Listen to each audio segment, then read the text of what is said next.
बांसुरी स्वराज इस वक्त झंडे वालान मंदिर पहुंची हैं। आज उनकी किस्मत का फैसला भी नई दिल्ली सीट के मतदाता करने वाले हैं। आज उनकी किस्मत का जो भी फैसला होगा वो ईवीएम में कैद हो जाएगा। और सुबह सुबह पहुंची हैं वो झंडे वालान मंदिर भगवान का आशीर्वाद लेने के लिए, दुआ करने के लिए कि आज उन पर खास कृपा होनी चाहिए। बांसुरी स्वराज आम आदमी पार्टी के सोमनाथ भारती से उनका मुकाबला है और राजकुमार आनंद जो है वो बीएसपी से भी खड़े हुए हैं। कुमार सोनू उसी सीट पर खड़े हैं, उसी लोकसभा क्षेत्र में खड़े हैं जहां से बांसुरी स्वराज कंटेस्ट कर रही हैं, चुनावी मैदान में हैं। कुमार, मुकाबला कितना टफ आपको दिखाई दे रहा है और लोग जो हैं वो खासतौर से नई दिल्ली सीट का जो समीकरण है उसके बारे में भी जरा बताइए और कितना उत्साह है?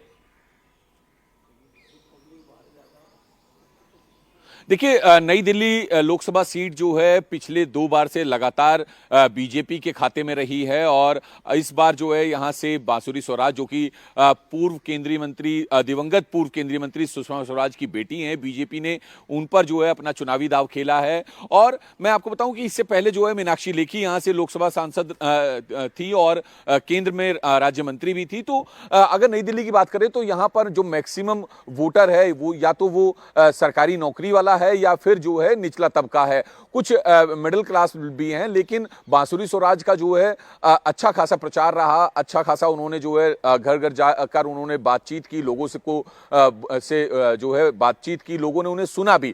तो उम्मीदें जो है बांसुरी स्वराज के पक्ष में इसलिए भी दिख रही हैं क्योंकि उन्होंने मेहनत जो है वो कांग्रेस के जो या फिर आम आदमी पार्टी दोनों के गठबंधन के जो उम्मीदवार हैं सोमनाथ भारती, उनके मुकाबले बेहद ज्यादा की। और फिलहाल 7 बजे जो है वोटिंग शुरू होगी और उसी के साथ जो है शाम 6 बजे तक वोटिंग चलेगी। फिलहाल चुनाव आयोग की तरफ से यह साफ कर दिया गया है कि 6 बजे के बाद भी सिर्फ वही लोग वोट डाल पाएंगे जो पहले से वोटिंग सेंटर के अंदर होंगे। दाखिल तो हो चुके अभी काउंटडाउन शुरू हो चुका है। बिल्कुल, वहां का माहौल भी आपके कैमरे की नजर से हम देखेंगे कुमार। लेकिन जरा भास्कर के पास चलते हैं। भास्कर, इस वक्त पुरानी दिल्ली का जो चांदनी चौक का इलाका है, चांदनी चौक सीट, वहां पर खड़े हुए हैं जेपी अग्रवाल, वहां से कांग्रेस के कद्दावर नेता हैं, वो भी कंटेस्ट कर रहे हैं।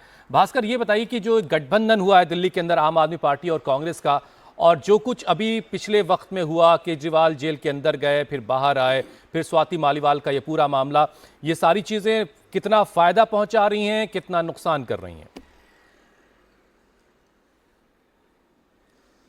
और देखिए, जब से चुनाव की अधिसूचना जारी हुई थी तभी से राजधानी का चुनाव जो था वो पीक पकड़ लिया था। चाहे वो अरविंद केजरीवाल का जेल जाना हो या जेल से वापस आके चुनावी मैदान में प्रचार करना हो या फिर स्वाति मालीवाल की पिटाई का पूरा प्रकरण हो, हर समय राजधानी दिल्ली का चुनावी माहौल गर्म रहा है। पहली बार ऐसा हुआ है कि जिस कांग्रेस को राजधानी दिल्ली से आम आदमी पार्टी ने लगभग साफ कर दिया, उसी कांग्रेस को आम आदमी पार्टी के साथ आना, मजबूरी में आना पड़ा। दोनों गठबंधन के साथ 7 सीटों पे चुनाव लड़ रहे हैं। 4 सीट पे आम आदमी पार्टी और 3 सीट पे कांग्रेस चुनाव लड़ रही है। चांदनी चौक सीट की बात करें तो यहाँ पे कांग्रेस के जेपी अग्रवाल चुनाव लड़ रहे हैं गठबंधन के उम्मीदवार के तौर पे। ये पूरा चुनाव हाई प्रोफाइल के साथ साथ पूरा मजेदार रहा है। खासकर अगर राजनीतिक समीकरण की बात करें तो इस पूरे चुनाव में हमने ये देखा है कि सिर्फ 7 सीट, सिर्फ देश का 7 ऐसा सीट जो हर चरण में चर्चा में रहा है। चुनाव यहाँ 6ठे चरण में हो रहा था, लेकिन पहले चरण से ही यहाँ पे राजनीतिक सरगर्मी बहुत तेज हो गई थी। मतदाताओं की बात करें तो पिछली बार की तुलना में तकरीबन 16 लाख मतदाताओं की संख्या यहाँ पे बढ़ी है।